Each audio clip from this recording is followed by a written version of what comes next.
So welcome everyone again. So this is the Fundraising and Resource Development webinar on October 1st, 2016. We will begin by having Wendy as a presenter.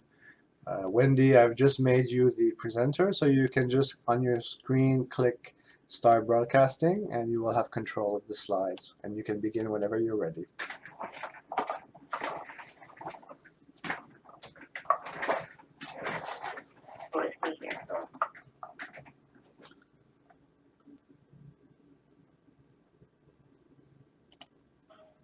I do have a pop-up box here, and it says they're testing my speakers.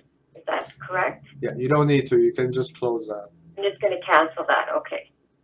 And you said there was a something that says again, Michelle. Yeah, you can. Just at the bottom on the right-hand corner of the slide, there's a little button, left and right arrows. So if you press the right arrow, you should move to the next slide. Awesome. All right. Well, good morning, everybody. It is my privilege to be a part of this part of our twinning project in the fundraising campaign.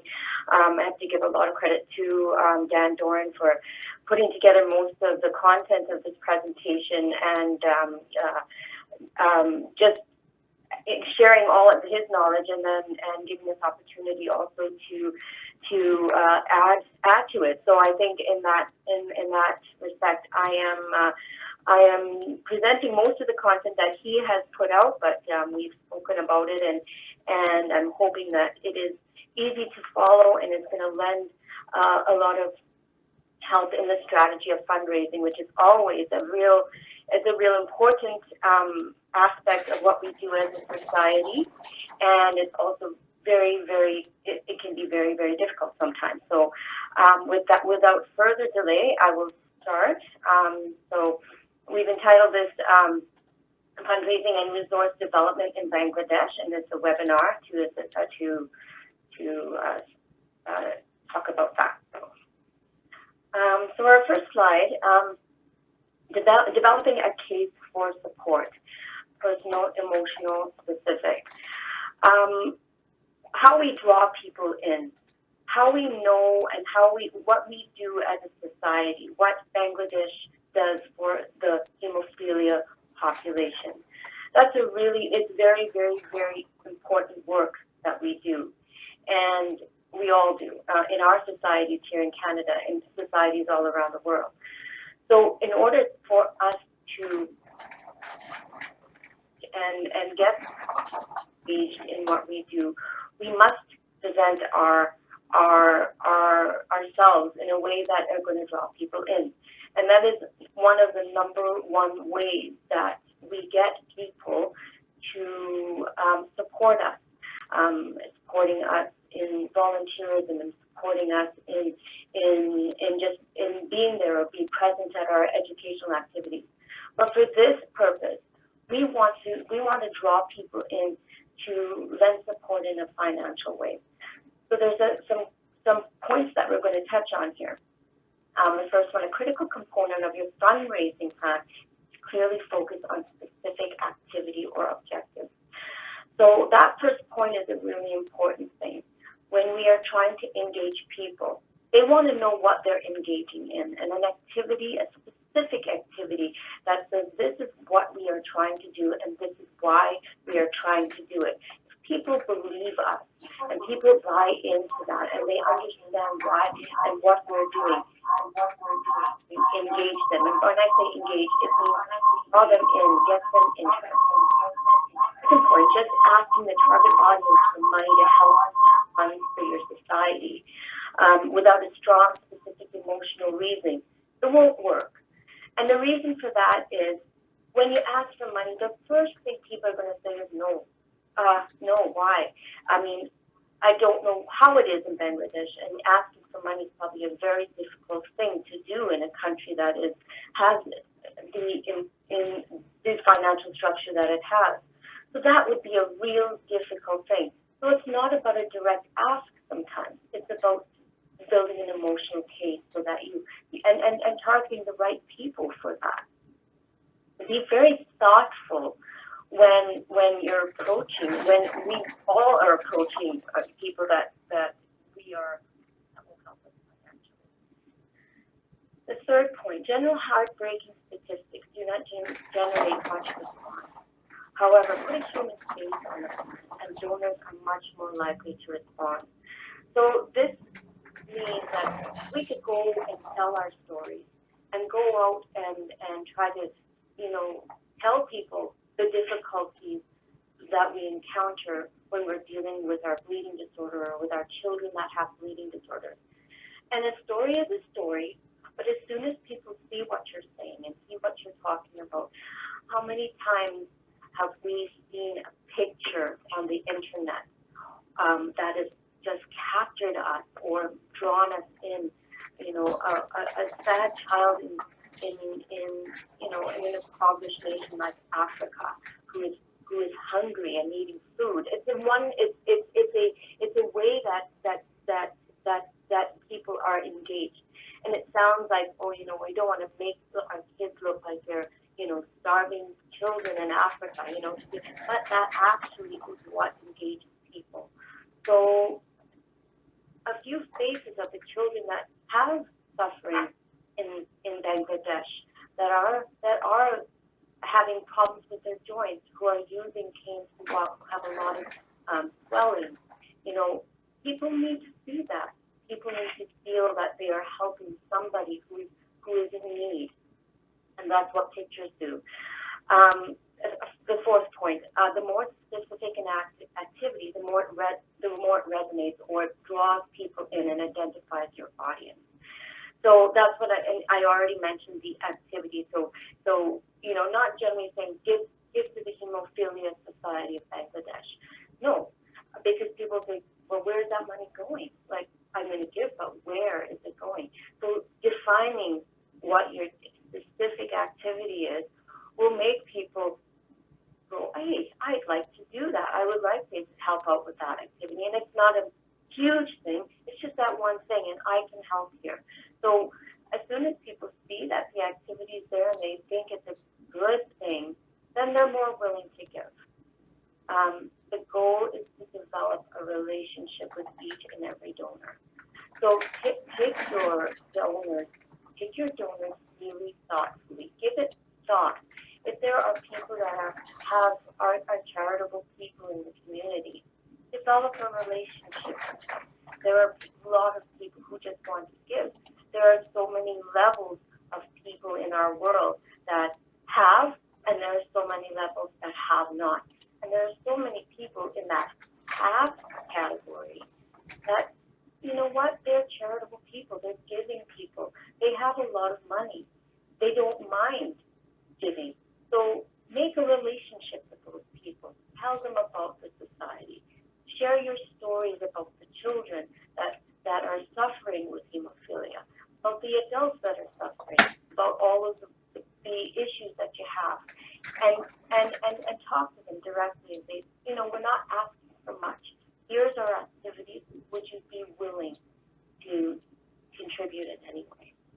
I'm going to move on to the next slide, and I don't know, Dan, is there any questions on this first slide?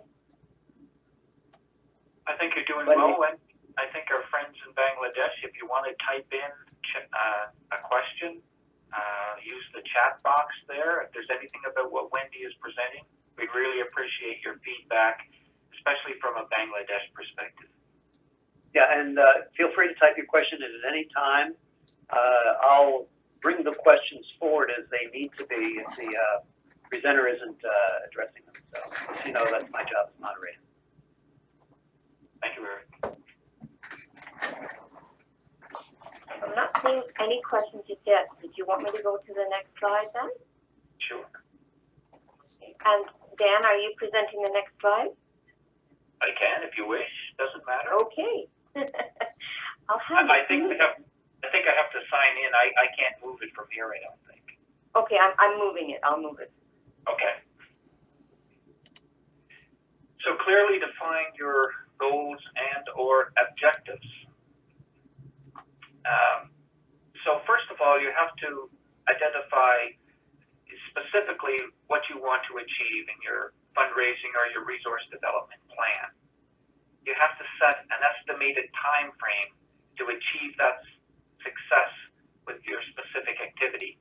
So that simply means if you want to, for instance, set up a small office and you identify all the resources that you're going to need to do that, that's something that has to be sustainable for maybe at least a couple of years, if not longer. Whereas if you just need to go out on a fundraising campaign to do a short-term goal, like raise enough money to host an activity in maybe 6 months, then you try to build your plan around that specific time frame, whether it be short term, 1 to 6 months, medium, which is 6 to 12 months, or long term, which could be a year or even longer. So that is really critical, because that will allow you enough time to plan properly and let the details of the campaign flow in a way that the funding is consistent. Does the fundraising activity or resource development objective fall in line with the core values and mandate of the Hemophilia Society of Bangladesh? That is a very critical point. We always have to remember why we exist to serve our clientele, and we always must be within that objective or that mandate. And the core values, meaning what is important to us as a society, are they being expressed in the fundraising campaign? And what is the mandate? Is the mandate to provide care and ultimately to provide the best care possible? Then is that reflected very clearly in your fundraising goal? Who are the key donor prospects that need to be approached? But when you have a very specific fundraising plan, it's targeted. You have to identify who your target audience is. So, for instance, if you want to do something that's very short term, like have an activity such as a family weekend, you may just seek funding from maybe a pharmaceutical or pharmaceutical companies. They might be your very specific target audience. You wouldn't go out to the general public. You would simply go maybe to your partners or your pharmaceutical companies and specifically make a request built around your plan, your fundraising plan for that particular activity. The last and one of the most important points is, how will they be thanked and acknowledged? So if you find friends and benefactors out there that support your mandate, your core values, they want to participate, how will you in turn acknowledge their response, their giving? So that's important. It might be a simple letter of acknowledgement. It might be a public presentation in which you identify the company or the partner and very publicly thank them. It all depends on sometimes what they would like to see in terms of acknowledgement. So that's a point that sometimes is overlooked, but if you want to return to them in the future for support, they will remember how they've been thanked and acknowledged. If there's any questions, please type in the chat box below at any time, and we can go back to any slide at all if there's a question that you remember that we passed over. So maybe we'll move the next slide forward, Wendy, and if you want to take that one, that would be great. Thanks, Dan. And also, if there's no questions, also if you want to give us feedback onto some of the examples that you have in Bangladesh, we obviously are in Canada, and we only have examples of how things go here. But you know, we were hoping for an interactive webinar where we were sharing the ideas back and forth. So I'm sure there's been many fundraising campaigns that have happened in Bangladesh, And it would have been really nice to share that, but if you can even type it in, if you think about examples as we go through, we would certainly like to see that and speak about that as well. So our next slide is the developing a case for support, the power of an image. And I did touch briefly about this in the first slide, about using a picture that uniquely highlights the focus of your fundraising activity. So, you know, we were talking about, you know, the sadness that comes with hemophilia and the bleeding disorder, and a lot of times the children that are affected, and the young men who are not able to walk because of the affliction. Those are very important images because they draw emotion. They make people feel sad. It's a negative emotion, but it still draws people in, because when you attach an image to an emotion, it's stronger. But we also want the image to also say this is what our society does for bleeding disorders or for hemophilia. This is what the activities do. So there needs to be spaces of celebration and spaces of we live with this disorder, but here's our society and here's what we're doing, because people want to know that there is a society like the Hemophilia Society of Bangladesh that is helping with it. So present the sad story, but also present the hopeful story, because people want there to be hope. And hope is a very big driving force. Just some of these picture, and like I said, we did talk about this. My slide just got a little bit small here, so just 1 second. Boom. What other images? And we just, like I said, I just spoke about the other images that we can incorporate into a picture presentation. It would have been good to include some of these pictures. Okay, now I'm sorry. I can hear myself talking. Oh, there, good. Sorry. And do you feel the activity or plan supports that special connection or relationship you are trying to develop? Do the images and people involved effectively develop that sense of that special relationship? So the activities that you decide upon as a society to give your vision life. And your vision, for example, one of your vision is to raise funds to set up a comprehensive hemophilia care center. So if that was your vision, you would have to connect with people, connect with anybody out there that has a special interest in the development of a hemophilia treatment center. It may be, you know, people who are afflicted with the disorder, or maybe people who are friends of the people who are afflicted with that disorder, and draw them into that activity specifically and create a relationship with them. I'm just going to read down here to see if I'm missing anything. Is there still feedback, Dan? There's only feedback if we both use the start broadcasting button. I clicked on it there, Wendy, my apologies. So I'm off now. If you just want to move the slides ahead, we just need one person acting as the broadcaster. Sure, sounds good. I can do that. All right, so we'll go on to the next slide. Sorry about that. I hope I didn't miss any of the content. Dan, do you have anything to add to that slide? No, that's great, Wendy. Okay. So if you want to do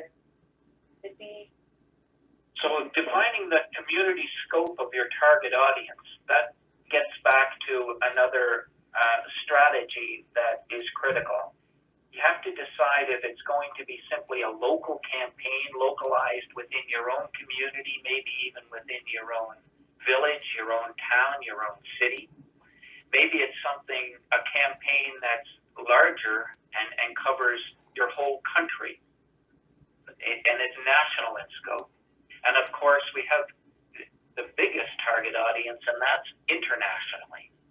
So you would appeal not just to benefactors or partners within your country or within your village, but you would go all across the world looking to present your case. And that has to have, getting back to our original discussion, a very specific plan attached to it. What would be international in scope that would warrant a very specific strategy? So all three community scopes there will require their own target audience. So your local audience would be just people identified within a defined area, and it just broadens based on how extensive your fundraising plan is. So some examples of that would be, as I said before, if there was a local activity you just wanted to hold in Dhaka, maybe you would concentrate your fundraising plan just on your target audience within the city of Dhaka. If it's something where you wanted to touch on all chapters and hemophiliacs across the country, then of course that would involve a different strategy in reaching out to those people. And the same with international. Those are usually very large, probably funding partners, maybe organizations such as the World Federation of Hemophilia, other hemophilia societies, depending on what message you wish to send out and what response you'd like to receive.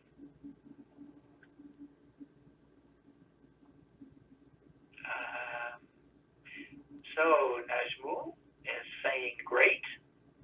Hazir is saying so nice. That's so nice. Okay, Wendy, maybe we'll move the slide ahead and you can take the next. Before we do that, Najmul and Ahmed, is there any, and you could just type in the chat box, but has there been any fundraising success that you've had in your society up to date, like a story that you can share with us as we move through these slides? I would be very, very interested to see how fundraising goes in Bangladesh.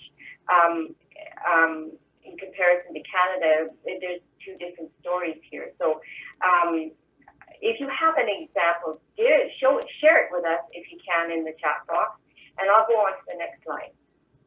Okay, so in our next slide is that it says the volunteer resources and skill sets required to achieve your goal and develop your team. The first point, do you have the necessary local and basic volunteer skills and commitment to see the fundraising activity or objective to the end? Example, people handle calls, run a basic office, clearly and convincingly explain the activity or objective. Spokespeople. So this is very, very important. In my experience, in our chapter here in Canada, and I'm going to speak from that because it is my only experience, but I think it can apply to anywhere in the world, in any society who are trying to fundraise. Sometimes it's not about numbers.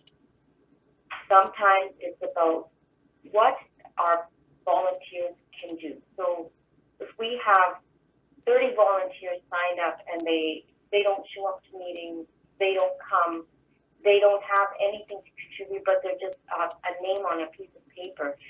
We love volunteerism, but it is something that just comes out as numbers and they are not there to do the work, then it's probably not the best approach.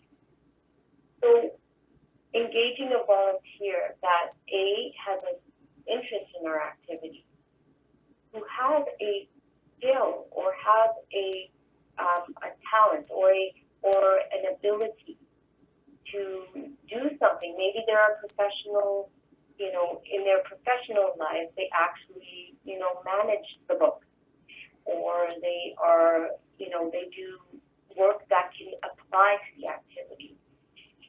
often engaging those people for a specific activity, and maybe it'll only be a volunteer experience for just that one activity, so they don't feel like they're signing on for years and they're expected to do everything for a long time.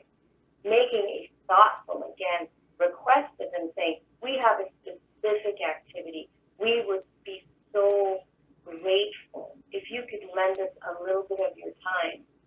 And you know what? When you make a plea like that, and it's not forever, and it's just for a small commitment, they could give you their all and be really effective in that activity. A lot of people don't sign on because they feel that maybe the society will want more. Maybe they are signing on to something that they're not able to handle. But if you're specific about the activity, specific about what you need them to do, and say it's not forever, it's just for now and just for this activity, I think you will engage people more. So then the next point is, who are the people who will follow up on the communication with the donors or specific asks? So again, this is an important piece, because engaging your donors, engaging the people who are going to do, who are going to provide your funds, is a really important piece. And people like to say yes. People like to help. But then, once the moment has passed, people forget. They move on to their next thing. It's a thought that came and a thought that went. So once you have captured an interest in a donor, following through and having them engage later is very important, because you don't want to lose their interest, and if you do, then you obviously will lose the funds that they were willing to donate. So that's a very, very important thing. So the person that is drawn in as a donor, maybe it means that all of their information needs to be, tabulated or put on into a list. And there needs to be a person that keeps on top of that list and calls and gives them specific time, dates, and resources to make that donation a reality. So, Dan, do you have anything to add here? I would just add, Wendy, maybe a more concrete example of a donor that has a specific ask. For instance, if we go out and request from a pharmaceutical company some type of donor gift, a dollar amount, they may in turn ask to present at one of our meetings, for instance. So we need people to get back to them with the authority to say, yes, we can do that, or no, maybe we cannot do that. So sometimes the donator will ask the Hemophilia Society if they can do something, and the people that follow up have to have the authority to say either yes or no, or consult and see if it's within their mandate and their values to be able to allow such an opportunity to exist. Exactly. And there's a couple of notes down here. I'm just going to read up in the chat box.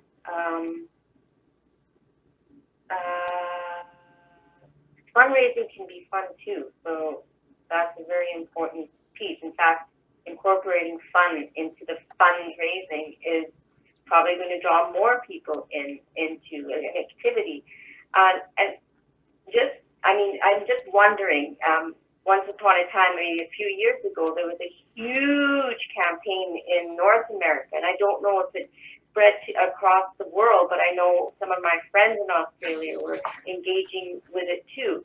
It was that ALS challenge, where it starts.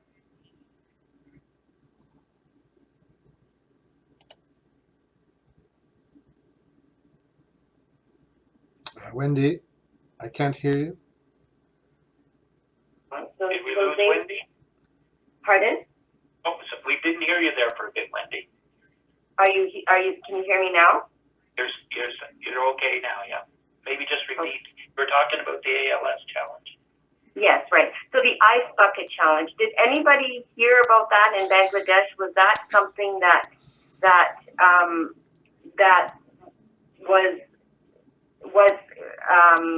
coming through on your social media? Maybe just write in your chat box if you know what I'm talking about. But that challenge was so much fun. Basically, people would go on social media and they would have to donate to the ALS Foundation, and they would have ice water dropped on their head, and they would challenge other people to do the same. And those people would have to donate as well, and then have the ice water thrown on their head. It was so much fun, and it was so it created so much revenue for the ALS, I think it's foundation or society, I'm not sure. And what a very successful campaign. But people were buying into it, not so much for the ALS, but because it was so funny. And maybe that was what drew people in, but it still gave to a very good cause. So I know that's not on our slide to add, but I just thought I would add that. Okay, Dan. So our next step in our fundraising plan: invite, assemble, and organize your team. So this is critical. Everyone needs a team in order to carry out a fundraising plan effectively, and everyone has to be clear on the goals and the objectives you wish to achieve within your defined time frame. So every volunteer you take on board, they have to know exactly what's happening, what the scope of the campaign is, and what the ultimate result they want to achieve. Ensure everyone is clear on their specific roles and responsibilities. Once again, the better organized your team, the greater chance of success. When every volunteer is very clear about what their role and responsibility is, there's less chance of running into trouble with miscommunication, saying things that maybe shouldn't have been said, or wrongly defining exactly why we're seeking funds or resources. Who are the people? I'm sorry. Can you advance? Sorry. There we go. Establish one or two main spokespeople that can handle inquiries from media, private business, government, general public.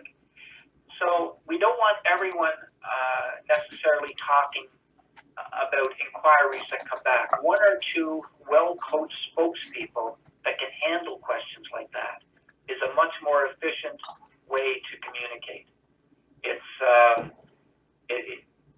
the opportunity to be able to explain something clearly and consistently is critically important in order to make sure the donor has all the information and can donate in the proper manner.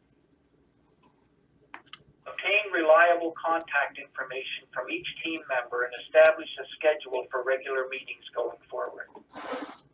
So for instance, if you set a one-year fundraising plan, you assemble your team, and you meet on a regular basis, maybe by Skype, maybe by teleconference, maybe even by social media chat. But it's important to stay together and assess each other at each step of the way. So sometimes people will do that weekly, sometimes even bi-weekly, whenever it's just starting to get going.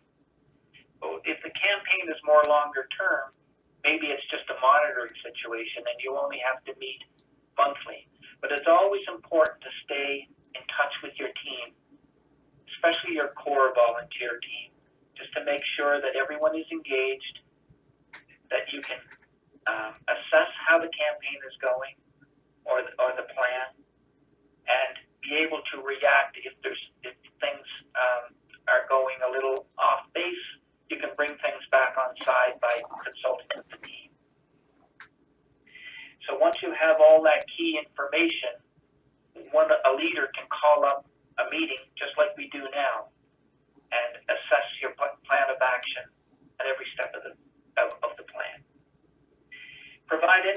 necessary training for the roles. If it's a very targeted campaign, such as maybe a telemarketing campaign, the volunteers need to know how to use a telephone or social media in the proper manner. They have to be trained how to ask for something and how to respond to inquiries. So that training is critical for each volunteer that's going to play a very active part in the public and in reaching out to your partners.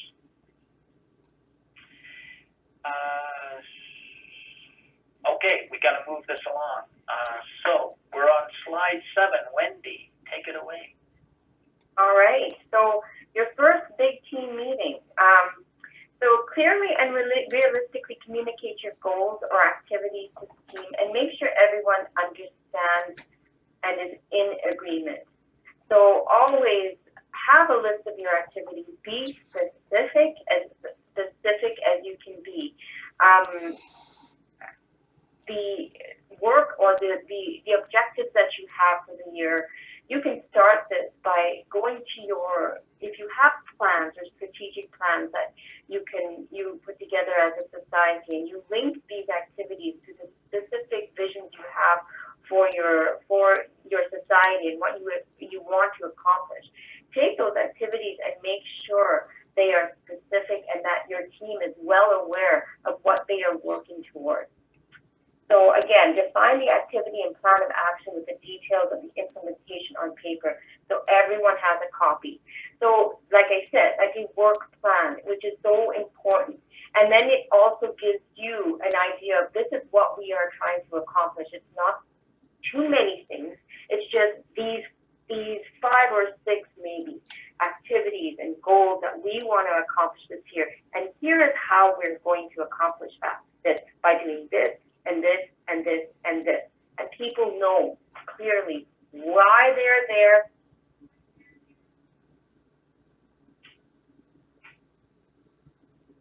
Raising activities or resource development goals. So let's say, for example, your activity is that you want to purchase knee pads for all of your babies that are born. You have a target population. You have babies that are 1 year old and under. You have a number. You have the cost of the knee pad. You have a dollar amount. This is what we are trying to achieve, this dollar amount. So people can say, okay, so we only need to raise this much money.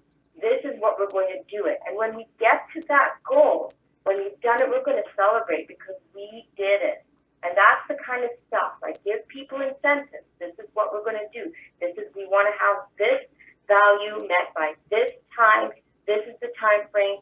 This is the goal. We're going to come back together. We're going to make sure that we do that. So make your team meetings. Get them hyped. Get them excited. This is what we want to do. In addition to raising money, what additional paperwork, regulatory requirements, or licensing would be required? Who will be tasked to ensure this is complete and the plan is ready to move ahead? So this is the paperwork, the stuff behind it. What are the policies? What are the financial sort of regulations that go along with fundraising? That needs to be in place. And who will act as a treasurer or financial spokesperson?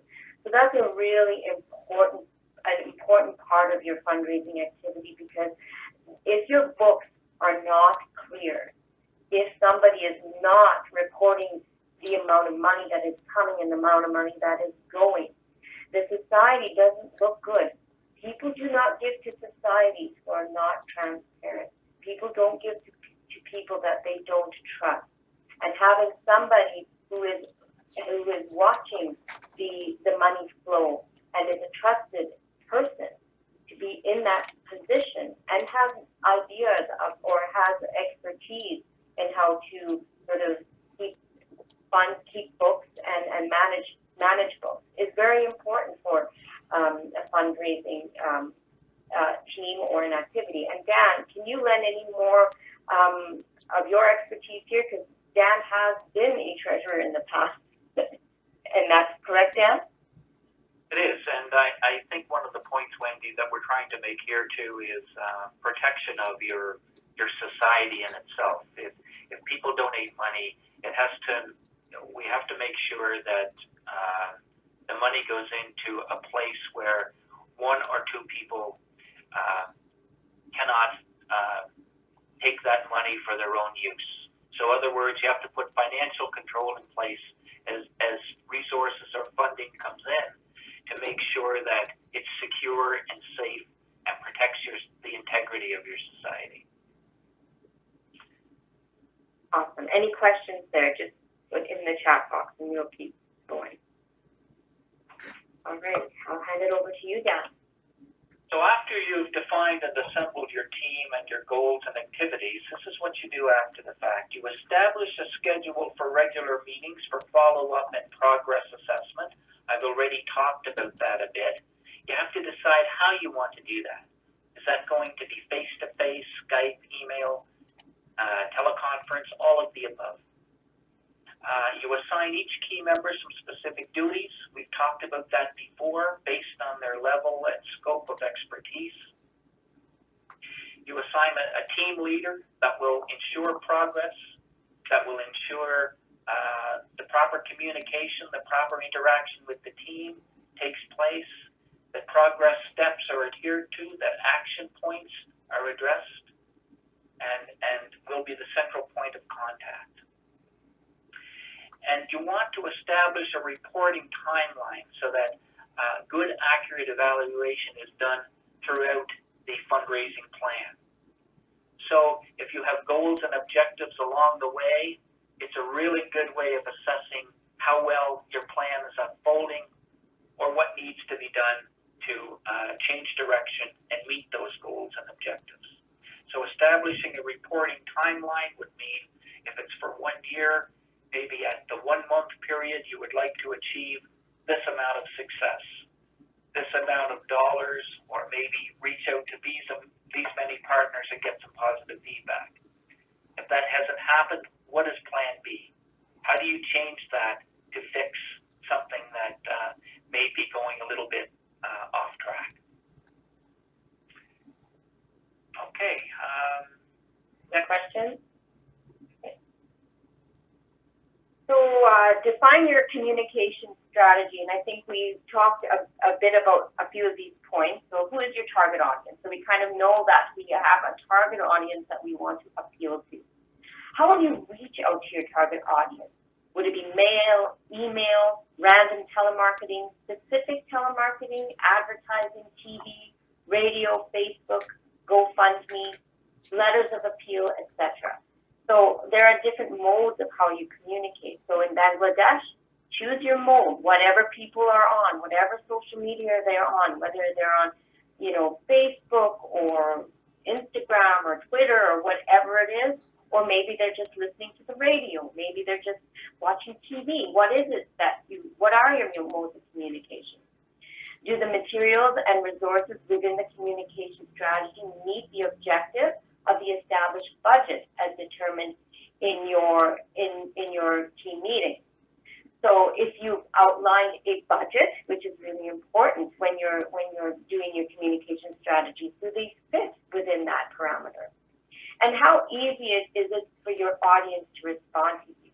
How can people quickly and easily contribute donations?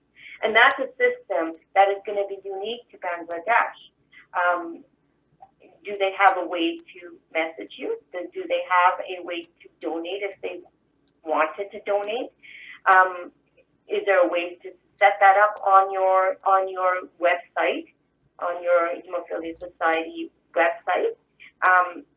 So these are questions that only you can answer, but people want to be able to speak to you just as much as you want to speak to them. And always be very transparent about your goals, and always communicate with your target audience what you're trying to accomplish on every level. Anything else to add there, Dan? I think just that ability to respond if a donator has a very specific request.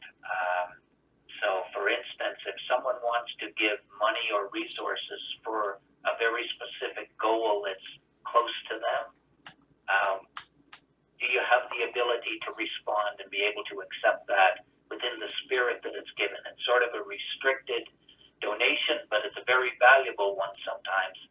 But they'll want to see it go to something that maybe is within their own corporate mandate, something that maybe a personal, an individual has lost a loved one, and they want to make sure that any donation goes towards a specific goal or fundraising campaign. So that communication strategy, it's important to be able to say to people, we can respond very specifically. And you have to make that easy for them to do that. Okay, Wendy, next slide. Accountability. This is a big one. Legal, authorized, and transparent to the public in any local, national, and international regulatory bodies. So in Canada and North America, we're very heavily regulated in terms of what we're allowed to do. We have to get licensing and authority to do that, and then we have to follow the rules as a result of obtaining the approval to do something like going out and doing a fundraising campaign. And I assume it's the same in Bangladesh, but once again, to touch back on what the point Wendy made earlier about making sure everything is above board, the last thing you want is public media coming back and you're doing something that's not within the proper parameters of the law, because that can hurt your society and the negative effects can be hard to recover from. Your finance person and team must be able to take full responsibility for funds donated. I touched a bit on this earlier. It's all important to have that ability to be able to accept money or resources in a safe and transparent manner so that they're protected from any one or group of individuals that may have other thoughts about it. So that's important to set that up prior to your campaign. Are there any advantages to donations that individuals or organizations, any tax advantages to donations that individuals or organizations may be seeking? So once again, it really depends on the tax structure of your country. Sometimes, like in Canada, for instance, we have charitable numbers. When people make a donation, they receive a break on what we call our income tax return that we file each year, or our corporate tax return. So that's very significant. It motivates more people to donate money if they get a break on their taxes. Will you need to issue tax receipts? And once again, it depends on the structure of your municipality, your city, your country. If you have that ability, does the Bangladesh Hemophilia Society, are you able to issue tax receipts in exchange for a donation? And sometimes individuals or corporations will ask that very specific question. If there are special requests to possible donations, are they legal and within the scope of your team or society to deliver? And it goes back to, once again, your mandate and your core values. So in exchange for something, is the request from the donator ethical? Is it legal? And can it be responded to properly by the Hemophilia Society of Bangladesh? So those are just things to consider before you say yes or no to something. You have to completely understand what a donator is asking of you, and you have to assess whether or not you're able to deliver that. Okay, Wendy. Thank you, Dan. I'm glad you did that slide. You did that very well. Thank you. On to the next one. This one is just a checklist. And in respect to the time, we have about 5 minutes left in our webinar. So basically, checklist, making sure that your fundraising plan, this is the parts of the plan that you need to have checked off. So the need has been clearly and uniquely defined. The second point, scope and activity has been clearly defined. Third, a financial goal and or objective has been set. Fourth, the image and face of the plan has been determined and participants are clear on the message. Fifth, your volunteer team is in place. Sixth, communication strategy has been outlined and within budget. 7, everyone is clearly aware of their roles and responsibilities. 8, a main spokesperson has been identified. And is there anything missing from this checklist that we have left out? And just add it to the chat box if you have anything else to add. Dan, do you have anything else there? Well, there's a few more points there that we could go into, but I think that's the basic checklist. No, I think that's fine. But that question is just simply to ask your own team, are we missing anything? And it's always a good question to end off on. So the next slide, Wendy. Monitoring response to the fundraising plan, regular team meetings. So on your regular team meetings, are donations coming in as expected? Is the fundraising plan meeting its objectives? Why or why not? Is the communication strategy being as effective as you hoped? Maybe it has to be tweaked. Maybe there's a negative message in there that has to be changed. Do you have a backup plan or plans to deal with unexpected glitches? So for instance, if you do a telemarketing campaign and something goes astray, can you follow up with a social media campaign to keep the fundraising plan going? Are your spokespeople communicating clearly and effectively? That's important to always monitor at each step of the fundraising plan. Are the images, personal stories, working well to effectively communicate the message within the fundraising plan? And are you set up quickly and efficiently to respond to questions and requests for additional information? Sometimes if you leave donators or potential partners hanging on for days or weeks, the interest in a possible gift gets dropped. So you have to follow up quickly and to secure that particular gift or fund. Okay, Wendy. Right. So this is a lot of content and a lot of information in our presentation. So what we encourage you as a society to do, and you can go through these slides one by one and answer all those questions, or you can head back to this. I'm just going backwards a bit to this checklist. Make things simple for yourself. And that's a really important piece when you're doing anything, is make it as simple as possible. So if you just wanted to go through this checklist with your society when you're planning a fundraising activity, and go through that checklist with that activity and make sure that all of these pieces are met. I think that it's an exercise that begins whenever you decide that it begins. And it's a journey. You're not going to learn every single approach to how to fundraise until you actually take it and you do it, and then you apply these points to it, and you finally get success. So I think, and I sat through this fundraising webinar with you today, and I see things that I'd like to do in my own chapter here in Canada. So it's always a learning process. It's always a journey, and it's always about, we never know what we're going to get until we actually put our best foot forward and we go for it. So that's an important thing to always remember when we are on the path of doing good work and working for a cause. I have enough to say, and I think webinar is coming to a close. This is Eric. Thanks, Wendy. Dan, Najmul asked if you describe again the unexpected glitches. Could you go over that again, please? Okay, so that's just simply when you're holding your regular meetings and you find that you're not achieving your specific goals and objectives along the way in your plan.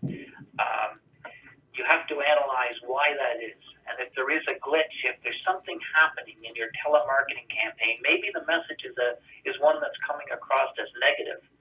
And you have to assess that and get some advice on that and be able to change that message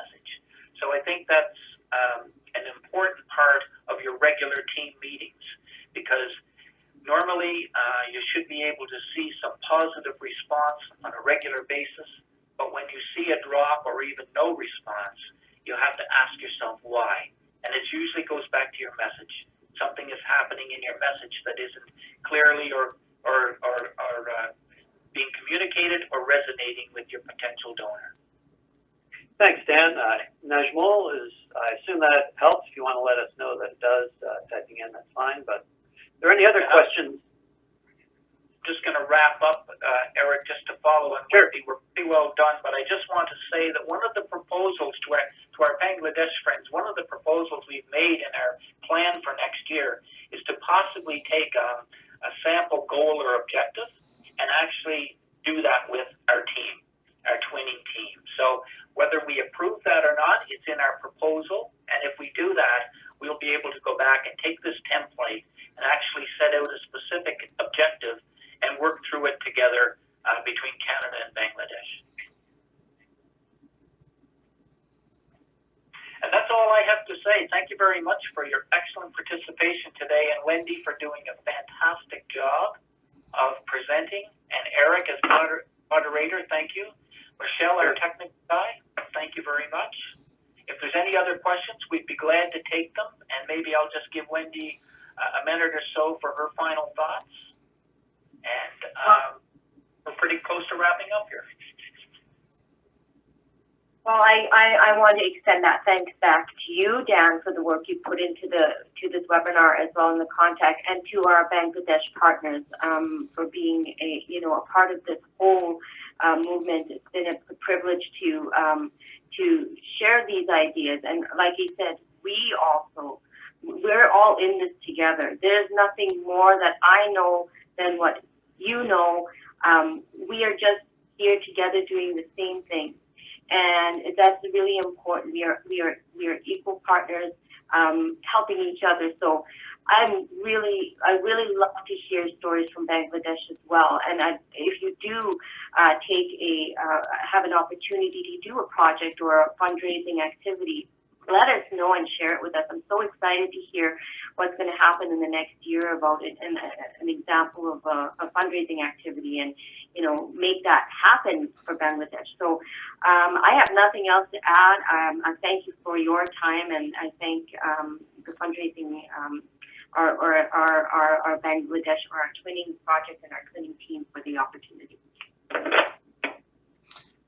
I'd like to also point out to everyone that we'll be sending the slides and also hopefully the recording. So it takes a few hours for the recording to be generated, and so probably Monday we should be able to send that to all the people on the HSB VCHS twinning team so that they can pass along to others who could not be here or would like to see it again. So again, thank you very much to everyone. And so we'll be ending our webinar here today. Thank you and have a good day. Okay, bye-bye. Or evening in Bangladesh. Bye.